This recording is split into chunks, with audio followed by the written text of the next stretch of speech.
आपने कभी इस बात पर गौर किया है कि क्यों हमें बरसात के समय या बादलों के गरजते समय खुले मैदान और पेड़ों के नीचे जाने से मना किया जाता है? जाहिर सी बात है, क्योंकि बारिश के टाइम या बिजली कड़कते समय खुले मैदान और पेड़ों के पास बिजली गिरने की संभावना सबसे ज्यादा बताई जाती है। पर क्यों, ऐसा क्यों होता है? अगर आपको ये बात जाननी है तो आप ये वीडियो पूरा देखिए। आप यहां से अच्छी खासी नॉलेज लेकर ही जाएंगे। तो ये जानने के लिए सबसे पहले हमें स्टैटिक इलेक्ट्रिसिटी के बारे में जानना होगा। अब ये स्टैटिक इलेक्ट्रिसिटी क्या होती है, आइए जानते हैं। स्टैटिक इलेक्ट्रिसिटी दो चीजों के बीच फ्रिक्शन यानी दो वस्तुओं को आपस में रगड़ने या घर्षण करने से उत्पन्न होता है।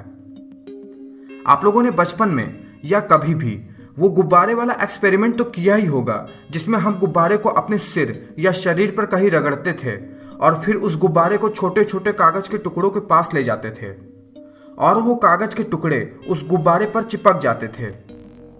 इस प्रक्रिया के पीछे का साइंस स्टैटिक इलेक्ट्रिसिटी ही था।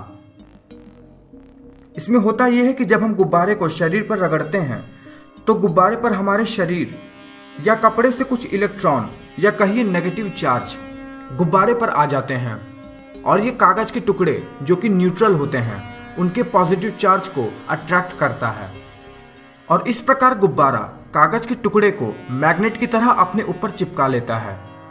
और आप स्टैटिक इलेक्ट्रिसिटी को अपने डेली लाइफ में भी महसूस किए होंगे। जब आपके कपड़े किसी कंबल या किसी और चीज से रगड़ते होंगे तब आप अंधेरे में एक चिंगारी सी देखे होंगे। वो स्टैटिक इलेक्ट्रिसिटी के कारण ही होता है।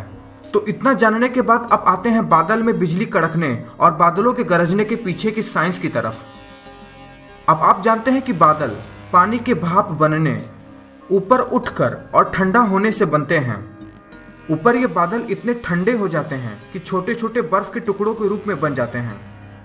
ये बर्फ के टुकड़े आपस में लगातार टकराते रहते हैं और इसी टकराव के कारण एक नेगेटिव चार्ज क्रिएट होता है बादलों में नीचे की तरफ, और पॉजिटिव चार्ज हल्के होने के कारण बादलों में ऊपर की ओर आ जाते हैं।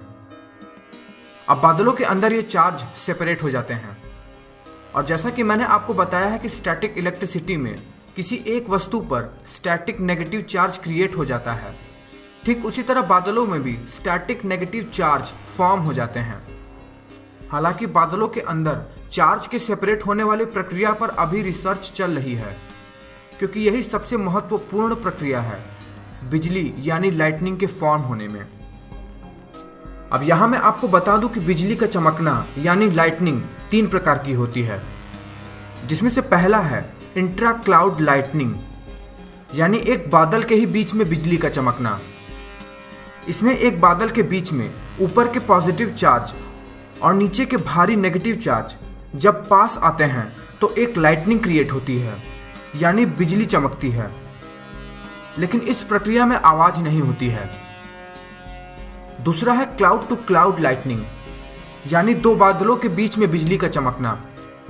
इसमें एक बादल के नेगेटिव चार्ज जब दूसरे बादल के पॉजिटिव चार्ज के पास आते हैं तब एक लाइटनिंग क्रिएट होती है, यानी बिजली चमकती है। ये जमीन पर खड़े ऑब्जर्वर को दिख भी सकती है और नहीं भी दिख सकती है।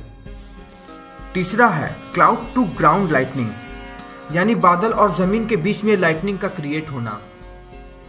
इसे हम साधारण भाषा में बिजली का गिरना भी कहते हैं। इसमें होता यह है कि बादलों का निचला हिस्सा जो कि नेगेटिव चार्ज से भरा हुआ होता है, जमीन पर किसी पॉजिटिव चार्ज पर अट्रैक्ट होकर लाइटनिंग बोल्ट बनाता है। जमीन पर यह अधिकतम आइसोलेटेड पेड़ या खुले मैदान पर होता है, इसलिए बारिश के टाइम हमें किसी भी पेड़ के नीचे या खुले मैदान में जाने से मना किया जाता है। जमीन पर गिरने वाली ये बिजली लगभग 27,000 डिग्री सेल्सियस तक गर्म होती है।